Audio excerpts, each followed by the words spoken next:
안녕하세요. 하늘로부터 세상에서 가장 귀한 선물을 받고 살아가는 60대 여자입니다. 그 선물이란 바로 제 슬하의 삼형제 중 우리 막내 아들이에요. 왜 똑같이 귀한 세 자식 중 막내만 유독 특별히 여기냐고요? 그건 바로 막내와의 사연이 다른 아들들보다 남다르기 때문이죠. 우리의 특별한 인연과 그 안에 담긴 눈물과 행복에 대해 한번 들어봐 주시겠어요? 저는 나이 26살에 포크레인 기사를 하던 남편과 결혼했습니다. 그 뒤 3살 터울의 두 아들을 낳고 애들이 어느 정도 컸을 때쯤부터 맞벌이를 위해 시작한 삼겹살집을 지금껏 운영하고 있죠. 이남 중 맞이었던 남편은 현장 사람들과 어울려 자주 술을 먹고 다니긴 했지만 그것만 빼면 참 좋은 사람이었어요. 제가 결혼한 지 2년 뒤 당시 첨가물 가게에서 일하던 시동생 또한 결혼을 했습니다. 시동생과 동서는 서로 까칠하고 약간은 자기중심적인 면이 똑 닮은 부부였어요. 하지만 그렇다고 제게 피해를 주는 건 없었기에 저는 저희 신혼집 근처와 가까이 살던 시동생 부부와 종종 왕래하면서 썩 나쁘지 않게 지냈죠. 시동생 부부에겐 큰 걱정이 하나 있었는데 그건 가진 애를 써도 도통 아이가 생기지 않는다는 거였습니다. 형님, 저희 남편 불임이래요. 이제 우리 어떻게 해요? 결혼한 지 4년 만에 밝혀진 문제의 원인은 시동생이었어요. 진심으로 아이를 갖고 싶어 했던 두 사람은 크게 상심하더군요. 지병을 오래 앓다 그 해에 돌아가신 시아버진 마지막 돌아가실 때까지 그런 시동생과 동서를 불쌍히 여기셨죠. 그리고 시동생 부부는 이듬해 부터 아이를 갖지 못하면 입양이라도 하겠다며 함께 몇몇 고아원에 봉사를 다니기 시작했습니다. 그리고 불임 판정을 받은 지 2년 뒤 두 사람은 당시 5살이던 저희 작은 아들과 동갑인 남자애를 정말 입양해서 데리고 왔더라고요. 인사해 영수야.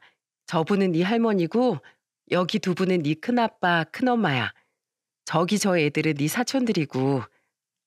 아, 안녕하세요. 박영수입니다. 아직 가족이 생긴 게 낯설었는지 영수는 겁에 질린 눈빛으로 엉거주춤하게 인사하더군요. 어린 나이에 고아원에 버려진 애가 얼마나 힘들었을까 싶어 저는 영수를 많이 챙겨줬습니다.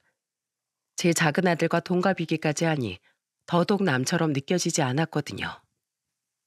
영수야, 이리 와봐. 큰엄마가 백화점에서 우리 영수 옷 좀 사왔어. 사이즈 맞나 보게 한번 입어보자. 영수야, 많이 먹어. 큰엄마가 일부러 영수가 좋아한다고 해서 삼겹살 많이 많이 가져왔어. 아직 많이 남았으니까 먹고 모자라면 꼭 얘기해. 알았지? 저는 부디 이 가여운 아이가 시동생 부부 밑에서 이젠 행복하게 살길 바랬어요. 하지만 제 바람과 달리 영수는 점점 시동생 부부 눈치를 보며 살아가야 했습니다. 시동생 부부의 사이가 날이 갈수록 나빠지더니 나중엔 시어머니와 저희 부부가 보는 앞에서까지 쉬지 않고 싸움을 해댔거든요. 그 이유도 각양각색이었습니다. 육아 참여도 문제로 애가 뻔히 듣는 앞에서 이러려고 애를 입양한 거냐는 소리를 하지 않나 서로 의처증 의부증까지 있어 바람났냐고 쌍방으로 의심하질 않나 서로 헐뜯고 물어뜯는 모습까지 아주 데칼코마니가 따로 없더라고요. 모두가 보는 앞에서 그럴 때마다 저와 남편은 화를 냈어요. 야, 박정덕, 그만 못해? 어머니도 보는 앞에서 이게 무슨 추태야? 당장 어머니께 사과드려. 그래요, 서방님.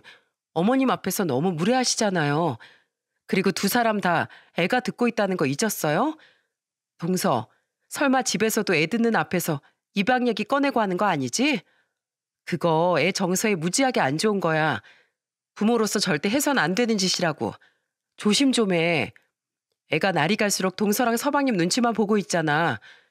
둘이 계속 싸울 거면 영수 방학 동안 우리 집에 맡겨. 애들이랑도 잘 노니까 방학 내내 내가 데리고 있게. 허구한 날 부모 싸우는 모습 보는 것보단 그게 훨씬 낫겠어. 그리고 전 안타까운 마음에 영수를 더 자주 챙기고 돌봐줬습니다. 늘 부모가 또 언제 싸울까 불안해하던 영수가 너무 불쌍했죠. 하지만 그보다 더 큰 불행은 머지않아 영수를 덮쳐오기 시작했습니다. 영수를 입양한 지 6년 뒤 또다시 시댁에서 부부싸움을 벌인 시동생 부부가 이혼을 선언했거든요. 동서는 씩씩대며 시어머니께 인사도 없이 집으로 돌아가 버렸죠. 중현아, 동생들 데리고 방에 들어가 있어. 특히 영수 불안해하지 않게 네가 형으로서 잘 좀 보듬어줘. 부탁해 우리 아들. 저는 또다시 불안함에 떨고 있던 영수를 당시 중1이던 큰아들에게 부탁했습니다. 시어머니는 머리를 싸매고 안방에 들어가셨고 거실엔 시동생과 저 남편 이렇게 셋만 남게 됐죠. 남편은 시동생에게 화를 내며 말했어요. 야 박정더, 그래 재수 씨랑 이혼한다 쳐. 그렇게 박터지게 매일 싸우느니 차라리 그게 낫겠다. 근데 어떻게 영수가 듣는 앞에서 서로 애를 네가 데려가라, 싫다, 내 피도 안 섞였는데 왜 내가 데려가냐, 이런 끔찍한 말을 할 수가 있어? 고작 11살밖에 안 된 애가 얼마나 상처를 받았겠냐고. 넌 부모 자격도 없는 놈이야. 그래요 서방님. 안 그래도 상처 많은 애한테 왜 자꾸 큰 상처를 줘요. 그래서 이혼하면 영수는 정말 어쩌시려고요. 어쩌긴요. 집사람이 안 데려가면 다시 고아원으로 보내야죠. 저도 제 코가 석잔데 저 혼자 제 피도 안 섞인 애를 왜 키워요? 그게 무슨 무책임한 소리예요. 서방님, 지금 너무 많이 흥분했어요. 우선 화부터 가라앉히고 집에 돌아가서 동서랑 이혼을 하든 어쩌든 영수에 대해 잘 상의해 보세요. 그날 저녁 시동생은 저희보다 먼저 영수를 데리고 돌아갔습니다. 자신을 서로에게 떠넘기는 부모의 모습에 충격을 먹었는지 영수는 울 것 같은 표정으로 시동생의 차에 올라타더라고요. 그 가슴 아픈 모습을 지켜보며 저와 남편은 걱정스럽게 대화했어요. 여보, 두 사람 진짜 애를 파양하거나 하진 않겠지? 설마, 그래도 6년이나 나름 애지중지 키운 아이인데 그냥 정덕이 걔도 화나서 홧김에 한 말이겠지. 어떻게 인두껍을 쓰고 애한테 그런 몹쓸 짓을 하겠어? 하지만 말이 씨가 됐던 걸까요?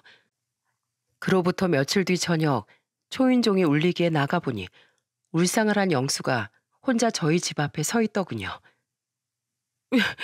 큰엄마, 영수야, 혼자서 여긴 어쩐 일이야? 얼른 들어와. 그날은 평일이지만 저도 남편도 쉬는 날이었기에 애들이 학원에서 돌아올 때까지 TV를 보고 있던 우린 깜짝 놀랐습니다. 우선 놀란 마음에 아이를 집으로 들이니 영수는 눈물을 뚝뚝 흘리며 제게 손편지 하나를 건네더라고요. 그리곤 팔로 두 눈을 감싸며 엉엉 울음을 터뜨렸죠. 남편과 함께 편지를 펼쳐본 전 그만 영수를 따라 눈물을 터뜨리고 말았습니다. 65살이나 된 지금까지 제가 소중하게 간직하고 있는 그 편지엔 이런 내용이 적혀 있더라고요. 큰엄마, 저 조카 영수예요. 누군가에게 진심을 담은 말을 전하고 싶으면 손편지를 써보라는 학교 선생님 말에 이렇게 편지를 써요. 큰엄마, 엄마 아빠가 자꾸만 절 고아원에 다시 돌려보내려고 해요. 전 엄마 아빠가 생겨서 너무 좋았는데 이제 엄마 아빠는 제가 싫은가 봐요. 큰엄마, 저도 엄마 아빠랑 큰엄마 큰아빠의 가족 아닌가요? 저도 가족 맞죠? 가족은 버리는 거 아니잖아요. 그러니까 큰엄마, 저희 엄마 아빠가 저 버리면 큰엄마가 제발 저 좀 키워주시면 안 돼요? 저 고아원 다시 가기 싫어요. 저도 계속 가족이 갖고 싶어요. 부탁드려요. 영수야, 일 딱 한 거 같으니라고. 저는 눈물을 뚝뚝 흘리며 영수를 끌어안았습니다. 이 어린 것이 얼마나 무섭고 간절했으면 이런 편지까지 써들고 왔을까 싶어 가슴이 찢어질 듯 아팠어요. 그리곤 그때 제 인생을 뒤흔들게 될 결심을 했죠. 큰엄마, 큰아빠, 오늘 학교 끝나고 집에 가서 엄마 아빠한테 들었는데 두 분 진짜로 이혼하신대요. 그리고 저도 다시 고아원에 보낼 거라고 했어요. 그래서 큰엄마 큰아빠한테 부탁하러 이렇게 찾아온 거예요.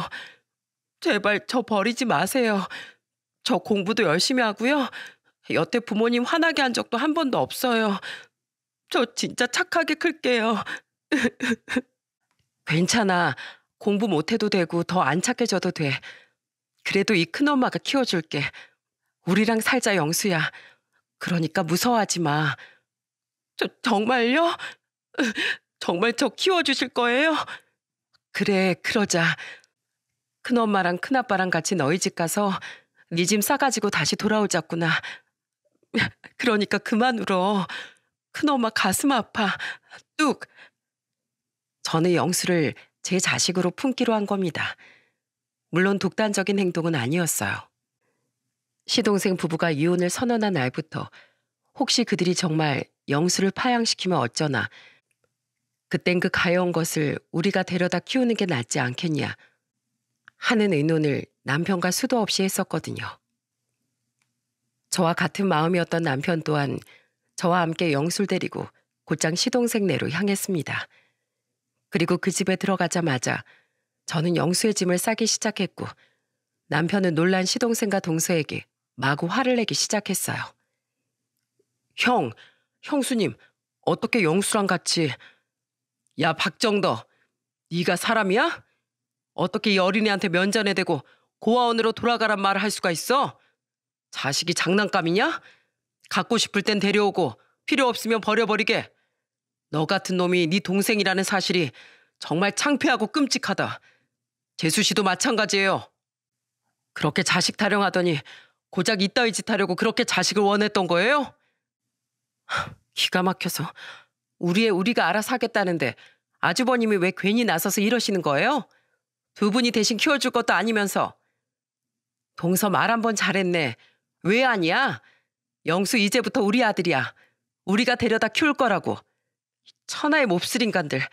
화나서 그냥 한 말인 줄 알았더니 6년이나 키운 자식을 이제 와서 내팽개치겠다고? 애를 진짜 보낼 생각이었어? 말 못하고 안 움직이는 인형도 그만큼 애지중지 여겼으면 가슴 아파서 못 버리는 법이야. 그런데 하물며 자기들 멋대로 데려온 애 인생을 또다시 망쳐버리겠다고? 동서, 그러다 천벌받아. 서방님도 마찬가지예요. 두 사람 다 이기적인 인간들인 건 알았지만 이렇게까지 책임감 없고 못된 인간들인 줄은 미처 몰랐네요. 아, 진짜 형수님. 막말로 제가 진짜 형수님 가족이지. 저 피 한 방울 안 섞인 애가 형수님이랑 무슨 상관이라고 형하고 몰려와서 이러시는 거예요? 내 남편이야 서방님하고 피가 섞였다지만 따지고 보면 나랑 서방님도 남남인데 가족은 무슨 가족이에요? 자기 호적에까지 올린 애까지 아무렇지도 않게 버려버린 주제에 이 천하의 몹쓸 인간들아. 짐을 다 싼 저도 합세해 남편과 함께 화를 내고 시동생 부부 또한 뭐가 그렇게 억울한지 따지고 들며 우린 언쟁을 이어나갔습니다. 아이에게 미안한 마음조차 없어 보이는 듯한 시동생 부부에게 걷잡을 수 없을 만큼 화가 났죠. 그런데 그때 뒤에서 가만히 듣고 있던 조카가 갑자기 집을 뛰쳐나가더군요. 다들 그만 싸우세요. 애초에 이 집 가족도 아닌 저만 없어지면 되는 거잖아요. 그제야 아차 싶었습니다. 아무리 화가 났어도 애가 보는 곳에서 어른들의 다툼을 보여줬으면 안 되는 거였는데 실수했다 싶었죠. 저는 시동생과 동서를 있는 힘껏 마지막으로 누려보곤 얼른 영수를 뒤쫓아 나갔어요. 그런데 그 어린애가 달리기가 어찌나 빠른지 이미 어디론가 사라지고 없더라고요. 저는 짐을 들고 제 뒤를 쫓아나온 남편과 함께 사방팔방 영수를 찾아다녔습니다. 그리고 날이 완전히 깜깜해진 뒤에야 전 놀이터 그네에 앉아 울고 있던 영수를 발견할 수 있었죠. 겨우 가슴을 쓸어내린 전 조용히 영수 옆에 가 앉아서 말했습니다. 영수야, 큰엄마가 미안해. 영수 네가 보는 앞에서 큰 소리를 냈으면 안 됐던 건데 많이 상처받았지? 큰엄마, 전 왜 제 친부모님한테도 지금의 엄마 아빠한테도 환영받지 못하는 자식일까요? 사실 큰엄마 큰아빠도 제가 부담스럽고 귀찮으시죠? 저도 알아요. 그런데도 다시 외톨이가 되기 너무 무서워서 큰엄마를 찾아갔던 거예요. 저도 사랑받고 싶은데 제가 너무 못나서 다들 절 사랑해주지 않나 봐요. 아니야, 영수야. 네가 얼마나 사랑스러운 아인데. 안 그러면 큰엄마가 매번 네 선물 사다 주고 일부러 너희 엄마한테 전화해서 며칠씩 우리 집에 너 좀 보내달라고 부탁하고 그랬겠어? 큰엄마랑 큰아빤 우리 영수 너무너무 좋아해. 네가 우리한테 같이 살게 해달라고 말해줘서 우린 너무 기뻤다고. 정말요? 큰엄마 큰아빤 제가 안 싫어요? 당연하지, 영수야. 사람은 누구나 저 까만 밤하늘처럼 앞길이 캄캄하고 막막할 때가 있어. 하지만 저기 저 별들 보이지? 주위가 어두울수록 별은 더 밝게 빛을 발하는 법이야. 그러니까 영수 너도 어둠에 먹히지 말고 네 스스로를 더 빛낼 수 있는 저 별 같은 아이가 되렴. 이 큰엄마가 그렇게 될 수 있도록 옆에서 열심히 도와줄게. 이제 난 네 큰엄마가 아니라 진짜 엄마가 돼줄 거니까. 저는 감사해요, 큰엄마 하며 엉엉 우는 영수의 두 손을 꼭 붙잡아 줬습니다. 이젠 내 소나기에 쥐어진 이 어린아이의 인생을 죽을 때까지 지켜주겠다고 다짐하면서요. 뒤늦게 헐레벌떡 우리를 찾아 달려온 남편은 말없이 그런 우리를 두 팔로 감싸 안았죠. 영수야, 이젠 우리가 네 진짜 가족이야 하는 말과 함께 말입니다. 그렇게 그날부터 영수는 우리의 조카가 아닌 아들이 되었어요. 영수를 데려온 지 얼마 되지 않아 시동생 부부는 이혼을 하고 정말 영수를 파양했습니다. 동선 시어머니께 마지막 인사도 한번 않고 영원히 이 집안과 인연을 끊어버렸죠. 재산 분할 문제로 시동생은 살던 집을 팔고 동서와 재산을 나눠야 했기에 저희 집에서 한참 떨어진 다른 동네 작은 집으로 이사할 수밖에 없었어요. 영수를 위해선 아주 다행인 일이 아닐 수 없었죠. 너 그렇게 무책임하게 애를 버릴 땐 너도 뭔가 일을 각오했겠지? 너나 네 전처 보게 되면 분명 우리 영수가 상처받을 테니까 너 두 번 다시 애 눈에 띄지 마. 알았어? 너처럼 인간된 도리도 모르는 자식 나도 더는 볼 생각 없어. 남편이 시동생에게 전화해 단단히 으름장을 놨습니다. 그런 자기 형이 무서워 시동생은 우릴 피하느라 명절에 시댁에 오지도 못했죠. 동서와 허구한 날 싸워댈 때부터 시동생에게 넌덜머리가 났던 시어머니는 영수의 일로 시동생에게 단단히 실망을 하셨습니다. 때문에 영수를 자식으로 입양한 우리의 결정을 응원하며 시동생을 향한 남편의 행동을 칭찬해 주시더라고요. 그리고 그로부터 2년 뒤 시어머니께서 병환으로 돌아가시며 우린 시동생과 완전히 연락을 끊게 됐죠. 시동생은 당시 돈을 벌겠다며 원양어선을 탔다가 시어머니의 장례 참석조차 못했어요.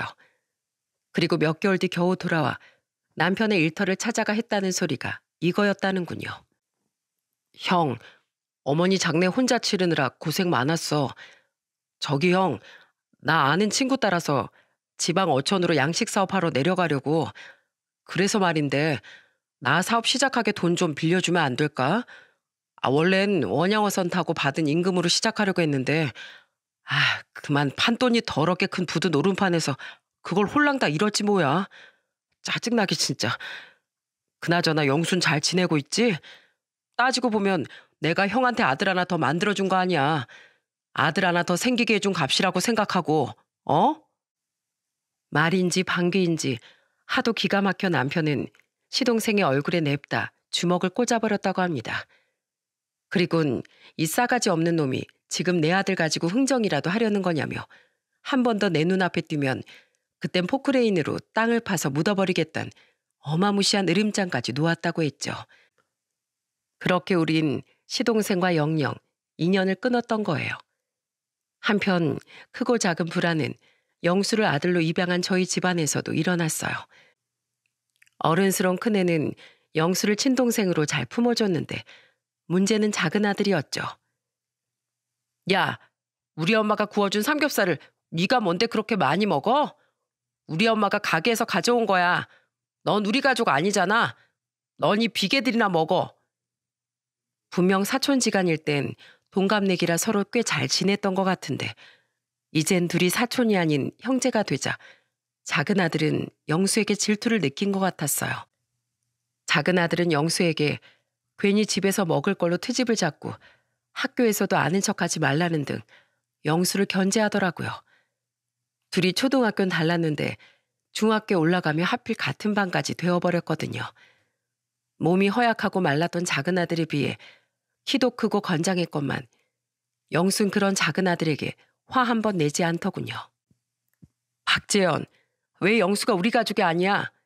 영수는 호적상으로도 엄연한 이 엄마 아빠 자식이고 네 형제야. 엄마가 그런 소리 절대 하지 말라고 했지? 아, 내가 뭐요? 아버지도 엄마도 왜 맨날 영수 편만 들어요? 내가 친자식인데. 너나 영수나 둘 다 우리한텐 소중한 자식이야. 가족한테 그런 못된 소리를 하는데 그럼 가만히 있는 영수를 혼내리? 널 혼내지? 저와 남편은 그럴 때마다 돌아가면서 작은 아들을 나무랐습니다. 또한 전 늘 아무 말 못하고 듣고 있기만 하는 영수도 따로 불러서 타일렀어요. 영수야, 넌 왜 재현이가 말도 안 되는 시비를 거는데 가만히 있어? 사실 재현이 말이 맞잖아요. 재현이는 두 분 친아들이고 전 고아원에서 온 자식인데 두 분께 소중한 아들한테 어떻게 제가 화를 내겠어요. 그러다 화가 나서 어머니 아버지가 절 쫓아내면요. 뭐? 영수야, 처음이니까 엄마가 참는데 너 또 그런 소리 했다간 엄마한테 정말 혼날 줄 알아?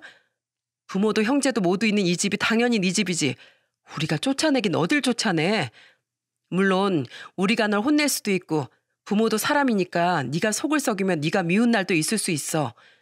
하지만 가족은 그렇다고 서로를 내치고 미워하는 관계가 아니란다. 그냥 미워도 내 가족이니 어쩌겠어. 내가 품어야지 하는 끈끈한 의리를 가진 관계가 바로 가족이야. 네 전 부모는 그런 의미에서 진정으로 널 가족으로 품은 사람들이 아니었고. 그러니 그 인간들을 머릿속에서 싹 지워버려. 우린 네 가족이고 여긴 네 집이야. 넌 화가 나면 네 형제한테 당연히 화내고 싸울 권리도 자격도 있는 거라고. 물론 그렇다고 형제끼리 늘 싸우란 소린 아니고 화낼 땐 당당히 화낼 수 있는 사람이 되라는 거야. 네 뒤엔 늘 부모인 우리가 든든히 버티고 있다고. 알았지? 제 말에 영수는 눈물이 그렁그렁해진 얼굴로 고개를 끄덕였습니다. 그런데 그로부터 얼마 뒤 학교에 갔던 영수가 대뜸 영업 중이던 제 삼겹살 가게로 뛰어들어오더군요. 그 모습을 보고 저는 들고 있던 김치를 내팽개치며 달려갔어요. 영수의 등 뒤엔 축 처진 작은 아들이 엎여 있었거든요. 다행히 애가 정신은 들어있었는데 힘이 풀렸는지 몸을 제대로 가누지 못하더라고요. 원래도 몸이 약했던 작은 아들은 초등학교 고학년이 되며 몸이 심하게 허약해졌는데 가끔 몸에 무리가 오면 픽픽 쓰러지기도 했어요. 그날도 작은 아들은 하굣길에 그만 땡볕을 견디지 못하고 쓰러졌던 겁니다. 영수는 급히 작은 아들에게 물을 먹이는 제게 울먹이면서 상황을 설명하더군요. 재현이가 학교에 저랑 형제라는 소문나는 거 싫다면서 워낙 옆에 못 오게 해서 매번 등굣길도 하굣길에도 전 재현이 뒤에 멀찌감치 떨어져서 걸었어요. 오늘도 그렇게 하교하고 있는데 갑자기 재현이가 픽 쓰러지더라고요. 혼자서 못 걷는 애를 두고 올 수가 없어서 집이랑 병원보다 가까운 어머니 가게로 우선 데려온 거예요. 어머니, 재현이 큰 병이라도 걸린 건 아니겠죠? 야, 너 이제 정신 좀 제대로 들어? 괜찮아? 영수는 눈앞에서 작은 아들이 쓰러지는 걸 직접 본 건 처음이었던지라 많이 무서웠나 보더라고요. 평소에 자신에게 그렇게 못되게 굴었건만 영수는 그런 건 신경조차 쓰지 않는다는 듯 걱정스러운 표정으로 작은 아들에게 울면서 물었죠. 병원에 데려간 결과 다행히 작은 아들은 그저 빈혈이 심하게 일어난 것뿐이었습니다. 재현아, 얼른 영수한테 고맙다고 해야지. 병원에서 돌아오는 길에 제가 그렇게 말했건만 작은 아들은 어색한 표정으로 먼 산만 바라봤습니다. 영순 그런 재현이를 보며 아무 말도 하지 않았죠. 그런데 그로부터 또다시 며칠 뒤 퇴근하고 집에 들어왔더니 영수의 입술이 터져 피딱지가 들어앉아 있더군요. 놀라서 제가 무슨 일이냐고 물으니 이번엔 작은 아들이 눈물을 뚝뚝 흘리며 영수가 자신을 위해 친구들과 주먹 다짐을 했다고 하는 게 아니겠어요?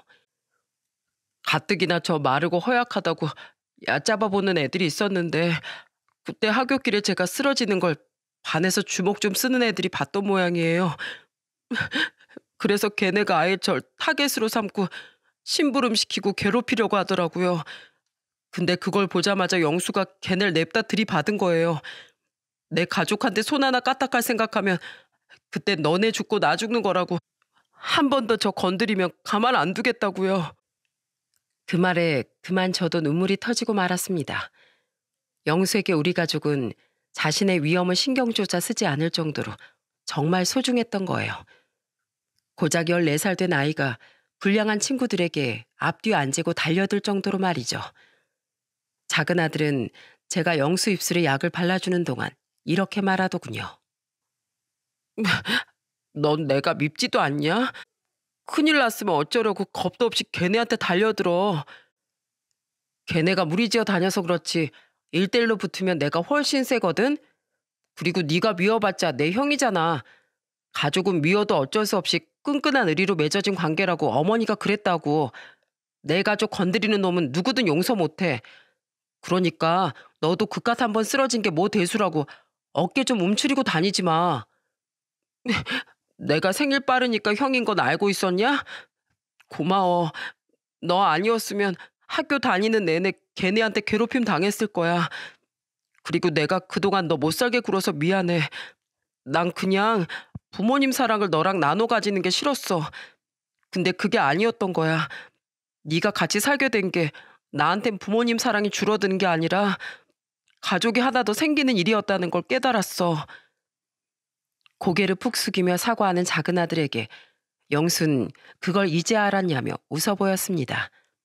서서히 끈끈해져가는 아들들을 보며 저는 감동의 눈물을 감추지 못했죠. 그렇게 한땐 남보다 못한 사이였던 두 아이는 그날 이후 친구들이 진짜 이란성 쌍둥이냐고 물을 정도로 늘 붙어 다니더군요. 가끔은 큰아들이 맨날 너희 둘만 노냐며 질투를 다 할 정도로 두 아이는 사이가 좋아졌어요. 평화를 되찾은 저희 집에서 우리 새아들은 무럭무럭 자랐습니다. 고등학교에 들어가며 작은 아들은 건강을 되찾았죠. 세 아이 중 유독 공부를 잘했던 영수는 서울의 명문대 합격했어요. 지방대를 나와 지방에 취직한 큰아들과 수도권 대학을 나와 중소기업에 취직한 작은 아들과 달리 영순 대학 졸업 후 당당히 대기업 연구직으로 합격하기까지 했다니까요. 그 뒤론 키워주셔서 감사하다며 월급의 절반을 넘게 따박따박 제게 가져다 주는데 물론 그 돈을 안 쓰고 쭉 모아놓긴 했지만 그 기특함은 이루 말할 수가 없더라고요. 제일 먼저 결혼한 큰아들이 직장 생활을 하던 지방에 완전히 터를 잡은 후 작은 아들 또한 나이 30에 결혼을 했습니다. 큰아들의 결혼식에 이어 작은 아들의 결혼식에서도 직접 축가를 부르는 영수를 보는데 5년 전 간암으로 먼저 세상을 떠난 남편 생각에 눈물이 멈추지 않았죠. 어머니, 이제 곧 사진 찍는다는데 이제 그만 우시고 눈물 좀 닦으세요. 재현이 결혼하는 게 그렇게 서운하세요? 서운은 무슨, 일찍 간 네 아버지 생각이 나서 그렇지. 그렇게 술 좀 줄이라고 닥달했는데 결국 그런 몹쓸 병에 걸려 자식들 결혼하는 걸 한 번도 못 보고 갔으니 얼마나 원통했겠니. 이제 영수 너 하나 남았구나. 너도 얼른 좋은 여자 만나서 결혼해야지. 전 어머니 옆에서 평생 살 건데요. 우리 김민희 여사님 곁은 이 막내가 지켜드려야죠. 아무튼 제 걱정은 마시고 어머닌 재현이 제나 평생 형수님이랑 알콩달콩 살게 기도해 주세요. 그런 저를 달래려 영수는 진심 섞인 장난을 치기도 했습니다. 하지만 작은 아들의 행복을 빌었던 저와 영수의 바람과 달리 작은 아들의 결혼 생활은 그리 오래가지 못했습니다. 처음엔 그렇게 사이가 좋은 것 같더니 성격 차이가 심해 두 아이는 하루가 멀다 하고 다투더라고요. 결혼한 지 2년 뒤부턴 아예 별거를 시작해 며느린 우리 집에 오지도 않았는데 나중에 작은 아들이 실토한 말에 저는 기절할 뻔했습니다. 알고 보니 작은 아들은 사이가 소원해졌던 며느리에게 말도 없이 부동산 투자를 했다가 사기를 당하고 재산을 홀라당 날렸다고 하더군요. 그래서 화가 난 며느리가 집을 나갔던 거죠. 작은 아들은 며느리에게 찾아가 싹싹 빌었지만 결국 작은 아들은 결혼 3년 만에 이혼을 당하고 말았습니다. 아이고, 이 술병들 좀 봐라. 이놈아, 이혼한 지가 언젠데 언제까지 너 이러고 살 거야? 지금 해가 중천인데 너 지금까지도 술 마시고 있었던 거야? 그냥 저 좀 내버려 두세요, 엄마. 전 틀려 먹었어요. 얼마 전엔 제발 한 번만 용서해달라고 미란이 찾아갔었는데요. 미란이가 글쎄 절 경멸스러운 눈으로 보더니 경찰까지 부르더라고요. 저 미란이한테 접근금지 신청까지 당했어요. 이혼당한 와이프한테 접근금지 신청당하고 재산도 다 말아먹고 저한테 지금 남은 게 뭐가 있어요? 이 방 한 칸짜리 월세집 보증금밖에 더 있어요? 재산도 잃고 며느리에게 위자료까지 줘야 했던 작은 아들은 혼자 월세집에서 술독에 빠져 지냈습니다. 집으로 들어오래도 자기에게 신경 끄라며 말도 안 듣고 한 번씩 반찬을 해다 주러 갈 때마다 굴러다니는 술병을 보며 속이 뒤집어졌죠. 일까지 그만둔 놈이 생활을 무슨 돈으로 하고 있는 건지, 무슨 돈으로 술은 계속 사다 마시는 건지 한장하겠더라고요. 지방에 사는 큰아들 대신 그나마 영수가 자주 찾아가는 것 같긴 했는데 영수조차 그런 작은 아들을 쉽게 정신 차리게 하지 못했죠. 그렇게 거의 1년 반을 폐인처럼 살던 작은 아들은 우리에게 더더욱 청천벽력 같은 소식을 들려주더군요. 어머니, 저 입원했어요. 간경화가 심해서 이미 간이식 아니면 손 쓸 방법이 없는 상태래요. 제 인생은 끝까지 정말 볼품없네요. 자식이 돼서 늘 나쁜 소식만 들려드리게 돼서 정말 죄송해요. 알고 보니 작은 아들은 건강에 켜진 적신호를 진즉에 알고 있었다고 해요. 그런데 어차피 더 살아봤자 자신은 이미 실패한 인생이다 싶어 그동안 내내 자신의 몸을 방치했었다고 하더라고요. 전화를 받자마자 저는 병원으로 달려가 작은 아들의 팔을 내려치며 오열했죠. 이놈아, 자식이 돼서 어찌 이 애미 가슴에 대못을 계속 박는단 말이야. 그까지 니혼 한 번 겪었다고 삶을 포기했었다고. 병은 유전이라더니 네 애비처럼 간에 그 큰 병이 걸려가지고 끝내 이 애미보다 먼저 가는 불효를 저지르겠다는 거야? 죄송해요. 근데 어머니, 저 정말 살기 싫어요. 이혼 당하고 가진 재산도 다 잃고 어머니도 이런 제가 부끄럽지 않으세요? 일이 끝나고 달려온 영수와 몇 시간 꼬박 걸려 병원에 도착한 큰아들 내외도 모두 큰 슬픔에 휩싸였습니다. 이후 저와 큰아들 그리고 영수는 모두 간 공여 적합 여부 검사를 받았어요. 그런데 하필 같은 피가 흐르는 저와 큰아들은 부적합 판정을 받고 영수만 적합하는 판정을 받은 겁니다. 그리고 영수는 검사 결과 듣자마자 덤덤히 웃으며 다행이라고 하더라고요. 솔직히 연로하신 어머니나 처자식 있는 형보다 결혼도 안 한 제가 훨씬 적임자잖아요. 무엇보다 재현이를 살리는 일인데 꼭 간 이식 제가 해주고 싶어요. 어머니, 제가 재현이 살릴 테니까 아무 걱정 마세요. 아셨죠? 고맙다, 영수야. 내가 너한테 이루 갚을 수 없는 은혜를 잊게 되는구나.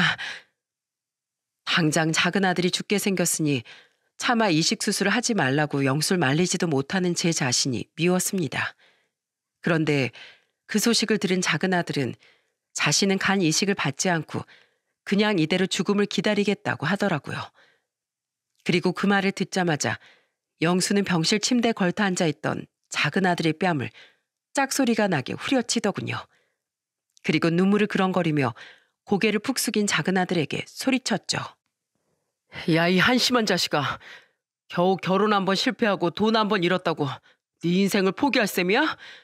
우리 아직 고작 35살이야. 넘어져도 다시 일어날 기회는 살면서 무궁무진하게 남아있다고. 이혼 당한 게 뭐?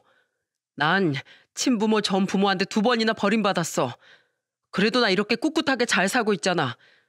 날 구해준 부모님이랑 형, 그리고 바로 날 형제로 받아준 네 덕분에. 그러니까 이번엔 내가 널 살릴 거야. 너 살려서 꼭 알려줄 거야. 잘못은 바로잡으면 되고 실수는 또다시 반복하지 않으면 된다는 걸. 넘어지면 인생을 끝낼 국리를 해야 하는 게 아니라 어떻게 하면 더 잘 일어설 수 있는지 고민해야 한다는 걸 말이야. 넌 가족 한 사람을 잃었지만 아직도 네 곁엔 어머니랑 나, 형, 세 사람이나 가족이 남아있다는 걸 잊지 마.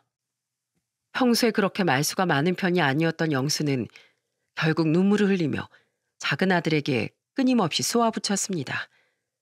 구구절절 틀린 거 하나 없는 영수의 말에 저뿐 아니라 작은 아들까지 흐느낌을 참지 못했죠. 작은 아들은 그렇게 영수의 설득 끝에 간이식을 받았습니다. 다행히 수술은 굉장히 성공적으로 끝났고 작은 아들을 살려줘서 고맙다며 또한 무사히 수술 잘 받아줘서 감사하다며 저는 영수를 부여잡고 엉엉 울었습니다.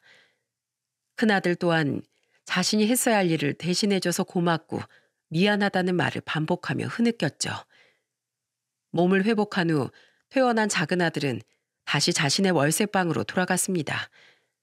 저는 영수와 집으로 돌아온 뒤에도 한숨을 쉬며 걱정을 금치 못했어요. 우선 네 덕분에 설득해서 그놈 목숨은 살렸다만 그 집에서 또 혼자 술 마시면서 폐인 같은 생활을 할까 걱정이 태산이구나. 설마 간이식까지 받았는데 술을 마시는 막대 먹은 행동을 하진 않겠지? 걱정 마세요, 어머니. 안 그래도 저 재현이 집에 들어오게 할 방법을 생각해뒀어요. 그게 뭔데? 제 물음에 영수는 싱긋 웃더니 곧바로 작은 아들에게 전화하더군요. 야, 박재현, 이제 너 퇴원했으니까 너 나한테 돈 갚아. 무슨 돈? 그동안 내가 너한테 다달이 보내줬던 생활비 이 자식아. 게다가 내 간까지 가져가 놓고 공짜로 입 싹 닦으려고? 나 당장 급하게 돈 필요하거든. 그러니까 그동안 내가 준 생활비에 내 간값까지 싹 다 갚아. 야, 내가 싫다는데도 그 생활비에 간까지 마음대로 줘놓고 갑자기 이러면 어떡해. 나 돈 없는 거 누구보다 네가 잘 알잖아. 없어? 그럼 지금 사는 이 월세방 빼서 이 집 들어와. 그 보증금이라도 나 주면 되잖아. 나 진짜 그 돈 급한데 너 정말 나 몰라라 할 건 아니지? 그제야 알겠더라고요. 일도 안 하던 작은 아들이 어디서 생활비가 났나 했더니 그동안 영수가 다달이 작은 아들에게 생활비를 보내줬던 거예요. 게다가 영수는 그 돈과 간을 이식해준 비용까지 얼른 내놓으라며 작은 아들이 하는 수 없이 월세방을 빼도록 유도했죠. 머리도 좋지만 어쩜 애가 이렇게 속이 깊나 싶더라고요. 작은 아들 또한 그런 영수의 의도를 뻔히 알면서도 안 준다고 할 수도 없는 돈이었기에 결국 월세방 보증금을 빼서 저희 집으로 들어오게 됐답니다. 그리고 그때부터 영수는 여전히 자기 방에만 틀어박혀 있던 작은 아들에게 매일같이 귀찮게 굴더군요. 야, 박재현, 형 퇴근했다. 밖에 공원에 배드민턴 치러 가자. 야, 박재현, 주말이고 날씨도 좋은데 자전거나 타러 가자. 그리고 한 번은 여전히 우울감에 빠져있는 작은 아들에게 진지하게 이런 이야기를 하더라고요. 야, 재현아, 너 알지? 학창시절엔 다들 우리한테 진짜 일란성 쌍둥이냐고 그랬던 거. 우리가 하도 붙어 다니니까 말이야. 생긴 건 이렇게 다른데 계속 붙어 다니니까 외모도 닮아지는 것 같다고 우리 막 신기했잖아. 근데 이젠 우리 진짜로 한 몸을 나눠 가진 형제 아니냐? 넌 이 세상에 유일하게 나랑 몸으로까지 이어진 가족이야. 아닌 척해도 나도 정말 남들은 다 가지고 있는 피가 통하는 가족을 가지고 싶었거든. 근데 너랑은 피는 아니어도 간을 나눠 가졌잖냐. 별거에다 의미를 둔다. 너도 참. 너한텐 이게 별거 아닌 것 같아도 나한텐 별거야. 그러니까 넌 나한텐 세상에 둘도 없는 가장 특별한 사람이란 소리야. 널 그렇게 소중히 여기는 나랑 어머니를 위해서라도 다시 한번 일어서 보자. 아주 예전에 내가 전 부모란 사람들한테 버림받을 때 어머니가 그러시더라. 밤하늘이 가장 새까말 때 별은 더욱 밝게 빛나는 법이라고. 그렇게 어머니 날 어둠 속에서도 빛을 잃지 않게끔 빛나는 별로 만들고 키워주셨어. 어머니가 그러신 것처럼 이젠 내가 널 도와줄 거야. 잠시 잃었던 그 빛 금세 되찾아서 하늘에 있는 별들 중 그 어떤 것보다 빛날 수 있도록 말이야. 11살이었던 나도 다시 일어섰으니까 너도 충분히 다시 일어설 수 있어. 영수는 오래전 제가 놀이터에서 했던 말을 아직도 기억하고 있었던 겁니다. 그 말을 칠흑 같은 어둠 속에서 벗어나지 못하던 작은 아들에게 해주는 영수의 모습에 정확한 이유 모를 가슴 벅참이 밀려왔죠. 그리고 작은 아들은 흐흑하고 흐느끼며 영수에게 이렇게 말했어요. 넌 어릴 때나 지금이나 왜 이렇게 나한테 잘해주냐? 이렇게 못난 내가 한심해 보이지도 않아? 한심하지. 그러니까 내가 형으로서 못난 동생 이끌어주려는 거잖아. 아직도 내 마음을 모르겠냐? 넌 이 형만 믿고 따라와. 흐느끼는 작은 아들의 등을 두드리며 영수는 씩 웃어 보였습니다. 그리고 한동안 눈물을 흘리던 작은 아들은 이내 훌쩍이며 이러더라고요. 고맙다. 이렇게 못난 날 위해 그렇게까지 노력해주는 널 봐서라도 나 다시 힘내볼게. 어차피 못나진 거 지금보다 더 못나지지만 않도록 최선을 다할게. 근데 너 아까도 그렇고 왜 저번부터 널 내 형이라고 하냐? 내가 생일 빨라서 형인 거 잊었어? 그럼 형다운 짓을 하던가 이 자식아. 그리고 생각해보니까 내 생일은 고아원 앞에서 발견된 날이라고 예전에 고아원 원장님이 그랬거든. 그럼 내가 진짜 언제 태어난진 아무도 모르는 건데 만약 내가 네 동생이라고는 장담 못하는 거 아니냐. 그러니까 형 소리가 그렇게 듣고 싶으면 먼저 이 방에서부터 벗어나라 이 말이야. 영수의 너스레에 작은 아들은 울다가 결국 웃음을 터뜨렸습니다. 그리곤 영수를 부둥켜 안으며 늘 고맙다고 그리고 미안하다고 말하더군요. 오랜만에 보는 그림자 없는 작은 아들의 웃음에 감격해 저는 그런 아들들을 부둥켜 안고 기쁨의 눈물을 흘렸죠. 다음 날 이른 새벽 저는 거실에서 들리는 말소리에 일찍 잠에서 깨어 방 밖으로 나가봤어요. 그랬더니 그곳엔 운동복을 입은 작은 아들과 영수가 현관에서 운동화를 신고 있더라고요. 니들 이 시간에 어디 가니? 아, 재현이 오늘부터 저랑 새벽 조깅 나가기로 했어요. 앞으로 열심히 구직도 하고 달라지려면 우선 몸에 활기를 불어 넣어줘야 하지 않겠어요? 저 갔다가 얼른 출근 준비도 해야 해서요. 다녀오겠습니다, 어머니. 다녀올게, 엄마. 영수는 작은 아들을 설득하는데 멈추지 않고 작은 아들의 변화를 옆에서 함께 도와주기 시작했습니다.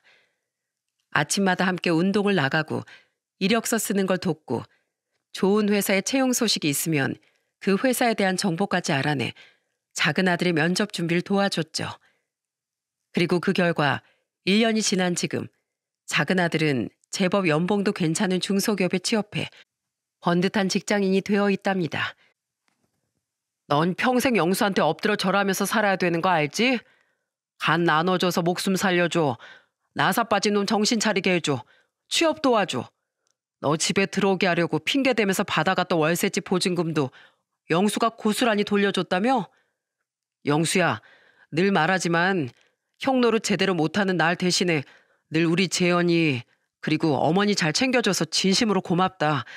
너 없었으면 우리 가족 어쩔 뻔했냐? 넌 우리 모두의 은인이야. 얼마 전 제 생일을 맞아 다 같이 저희 집에 모인 자리에서 큰아들은 늘 그렇듯 영수에게 고마운 마음을 전했습니다. 작은 아들은 그런 자기 형에게 안 그래도 나 자기 전에 항상 영수 방 있는 쪽 향해서 큰절 한 번씩 하고 자. 이러면서 웃어 보였죠. 물론 그 말은 농담이었겠지만 작은 아들은 정말로 언젠간 이 많은 은혜를 반드시 갚겠다는 말을 영수에게 늘 입버릇처럼 말하곤 해요. 그리고 며칠 전 작은 아들이 야근하느라 집에 늦게 들어오던 날 영수와 둘이 TV를 보고 있는데 문득 이 평범하고 행복한 삶이 참 감사하다는 생각이 들더군요. 그래서 전 옆에 앉아있던 영수의 손을 잡고 지그시 눈을 바라보며 이렇게 말했죠. 사랑하는 우리 막내 영수야. 오래전 나에게 가족이 되어달라고 말해줘서 내 품에 들어와 내 아들이 되어줘서 진심으로 고맙다. 물론 너 자체로도 나에겐 세상 무엇과도 바꿀 수 없는 하늘이 준 선물이지만 네가 아니었다면 난 우리 재현이까지 네 아버지 옆으로 일찍 보냈을지도 모르지 않니? 늘 고맙고 사랑한다 우리 아들. 아니에요 어머니. 그때 어머니가 간절하게 내민 제 손을 잡아주시지 않았다면 지금의 저도 없었을 거예요. 아마 고아원으로 다시 쫓겨나선 난 누구에게도 사랑받지 못할 인간이란 패배감을 안고 평생을 그렇게 불행하게 살았겠죠. 어머닌 그리고 우리 가족은 모두 다 제 은인이에요. 그리고 전에도 지금도 앞으로도 쭉 어머닌 제게 가장 소중한 분이세요. 저도 사랑해요 어머니. 제 말에 감동스러운 말로 화답하며 영수는 저를 꼭 안아주었습니다. 그리고 그때 마침 퇴근해서 현관문을 열고 들어온 작은 아들은 그런 우리를 보곤 호들갑을 떨며 자신도 달려와 우리를 와라 끌어안더라고요. 뭐야, 왜 둘이서만 깨붙고 있어? 아, 나도 껴줘. 이렇듯 영수는 운명처럼 우리 가족 앞에 나타나 세상 무엇과도 바꿀 수 없는 제 소중한 아들이 되어주었답니다. 또한 우리 작은 아들의 잊지 못할 은인이 되어주기도 했죠. 저는 그런 우리 막내 영수를 이 목숨을 다할 때까지 엄마로서 늘 사랑하고 아껴주며 살 거예요. 그리고 지금은 엄마와 형제들밖에 모르는 우리 영수가 언젠간 꼭 자신처럼 착하고 올바른 아가씨를 만나 자신만의 소중하고 아늑한 가정을 꾸려나갔으면 하는 게 제 큰 바람이랍니다. 그땐 그동안 영수가 제게 가져다 줬던 차곡차곡 모아놓은 그 돈을 아주 기쁜 마음으로 내놓을 생각이에요. 이젠 영영 남남이 된 전 동서와 시동생이 어디서 뭐라고 사는진 전혀 알지 못합니다. 하지만 자신의 인생을 위해서라면 어린아이의 인생은 하잘것없게 여기던 두 사람의 미래는 절대 밟지 못했을 거라고 생각해요. 아무리 시간이 오래 걸려도 결국 자신이 저지른 일은 고스란히 자신에게 돌아오는 법이니까요. 부디 그런 인간들이 한 사람도 예외 없이 천벌을 받아 앞으로는 더 이상 우리 영수 같은 피해 아동들이 생기지 않았으면 하는 바람입니다. 살다 보니 세상 모든 사건이라는 게 이건 나쁜 일이다, 이건 좋은 일이다, 무조건 단정 지을 수 없는 법이더군요. 영수가 시동생 부부에게 파양당한 건 두 번 다시 일어나지 말아야 할 슬픈 비극이었지만 그로 인해 영수와 우린 서로에게 없어서는 안 될 소중한 가족이 되었으니 인생은 모든 사건의 연속이란 말이 참 맞는 말인 것 같네요. 이렇듯 인생의 모든 사건은 모두 시작과 끝이 연결되어 있으니 지금 잠시 불행한 일을 마주한 분이 있다면 절대 좌절하지 마셨으면 좋겠습니다. 지금의 불행이 분명 곧 다가올 새로운 행복의 시발점이 되어줄 테니까요. 우리 모두 살면서 숱하게 넘어지겠지만 그 역경을 이겨내며 더 잘 넘어지고 더 잘 일어나는 법을 배우자고요. 그렇게 만들어질 여러분의 아름다운 인생을 어딘가에서 늘 응원하겠습니다. 제 사연을 통해 조금이나마 긍정적인 기운을 얻으셨길 바랍니다. 함께해 주셔서 감사합니다.